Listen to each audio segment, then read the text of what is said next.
So I'm sitting in um, my friend's car the other night, minding my business. It's probably maybe 1 a.m. I couldn't find a parking space basically on my block, so I had to actually go around the corner and park in front of this stop sign. So I'm chilling. I'm in pain because just being out all day and my legs was just exhausted. But as I'm sitting in the car, I open the door and I'm getting myself prepared to go walk to my house. And all of a sudden, a light came out of nowhere. And I was like, oh God, is it my time? You know how they say, walk towards the light, you'll see a white light. Well, I saw a white light, but it was not my time. It was a cop who just sat there, and I was like, well, maybe he's just sitting there, doing something as far as the stop sign is concerned. But then the light just continued to be on me, so I looked, and and at this point, I didn't know it was a cop. So I turn and I look, and I'm just like, okay. And as soon as I turn my head this way, back towards the front of the car, I hear a voice goes, "Is this your car?" Now, being a black man, I've always thought, what would I do in that situation of being profiled? Because I wasn't doing anything. But I was so tired and exhausted that I was just like, you know what? I'm just going to answer his questions. So I was like, no, it is not my car. And he goes, well, do you know who car it is? Do you know who this car is registered in? And I was like, well, I would assume Jim Galloway because that's on the car. And he goes, lucky guess. And I looked at him like, okay, whatever.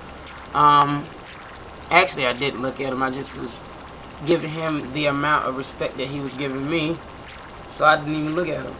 So I'm proceeded, to get out of my car and walk to my house.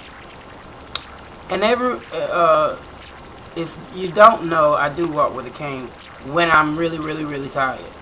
Or when I'm performing, I'll use a cane because I get so nervous that I'm not focusing on putting one foot in front of the other, so I'll use a cane.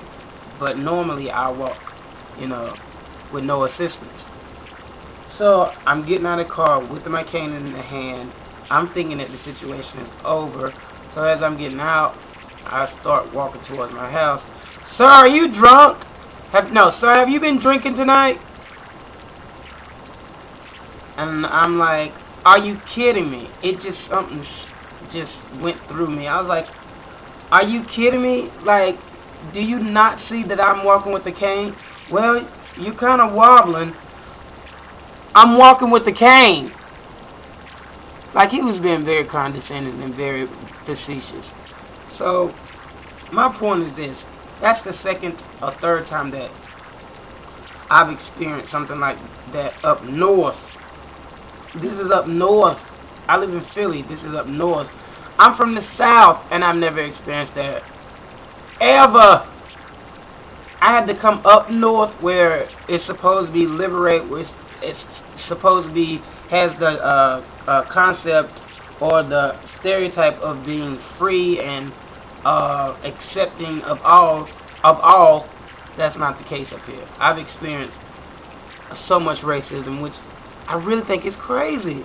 I've had a noose hung on my door knob, which I didn't get. I just don't understand. Like, I just don't understand. I really always thought that, coming up north, you wouldn't experience that much racism, but it's worse up here than it is down south. The thing about it is, down south, it's like up in your face type racism, like, inward this, inward that, in your face. Here, it's hidden with a smile. It's hidden behind a badge. It's hidden, basically it's hidden. But it's crazy. I just thought that I would share that story because it just puzzles me that I'm the most non-threatening person just by appearance alone, and he felt the need to give me a hard time. And like I said, that is not the first time that's happened. Like, these cops up here feel like, I don't know, that they can say and do anything to you, and especially if you oppose no type of threat, they feel like, okay, well, you know, this person is obviously not going to attack me, or I don't really feel any type of danger towards them. I feel that makes them an easy target, so that's why they get rude and ugly and condescending and racist. I mean, I'm sorry, I just feel that. But I'm really trying not to let a couple of incidents change my view of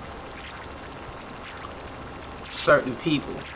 I really am trying to stay in that, I guess, mindset of I love and accept everybody until you give me a reason not to love you or accept you anymore. I don't know if I need to rethink that method, but it's really, really, really starting to get on my nerves. I'm really over it. You know, and I explained the situation or told the story to, you know, a couple of friends. One friend is like, well, yeah, you stand up for yourself because, I mean, enough is enough. And one is like, you need to stop talking back to them. And I'm like, well, before you judge me, be in my situation. Go through what I'm going through. Deal with what I'm dealing with. And then judge me. But on a lighter note, this Thursday I will be opening a show in Philly at Club Fusions. It's so weird because I've never performed there, but I perform at Tritones, which is like my regular spot where I perform, and either the manager or the owner or the talent guy who finds the talent was at Tritones, so impressed with my performance, he, you know, said, please come check out, you know, our spot. So I did, and I thought that I was going to get to sing, and, you know, it got kind of late in the evening, and they had to bring up the featured artist that night. So, and plus, I actually really didn't want to perform because I was exhausted, and going there was kind of like a last minute thing, and I was chilling, wasn't looking my best, so I was actually relieved that they didn't call my name because I was not, you know, looking my best or feeling up to it. So as I'm leaving, the same guy, club owner, manager, whatever you want to call him, stops me and was like, where you going, Bless? Where you going? I was like, well, I'm going to leave, you know, it's time to go. It's getting a little late in the evening, now I'm extremely exhausted. Well, I can put you on after the featured artist. I can put you on after the featured artist. You know, he's going to do 4 songs and then you can come back on.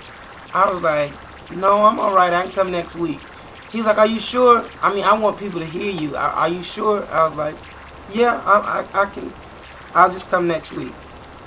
So, as I'm still proceeding to leave, he's like, well, are you sure you're going to come next week? Well, you know it's Motown theme next week. You know, you need to sign up and put down the song that you're going to sing. You know, and I'm going to put you as the opening act. Like, I'm going to write you down. Bless is first. I'm like, okay, that's what's up. And I just felt like, you know, wanted. It kind of like defined basically what I've been actually working for. Like, I know it sounds like nothing, but up here in Philly, most of the time the artist gotta ask people, let me perform at your club. Can I perform at your club? Can I perform at your spot? Can I come? I'm being asked. I'm being pursued. And I think that is the most amazing thing. And I just can't wait for it to continue to grow. But anyway, that's pretty much what's the deal. I just wanted to start making new videos. I've kind of neglected my YouTube audience, but it's so weird because I'm getting calls from my friends in North Carolina, and they're telling me that they get together sometimes and watch my videos and just crack up and laugh, cry, whichever one that, you know, depends on whichever one that they were watching. But I'm really excited, and my next video, I guess I'll sing in it. Right now I feel like singing. But anyway, that's basically it. If you have any comments, feel free to write them down. But that's pretty much it. I'm gonna go. I'll see you. Take care.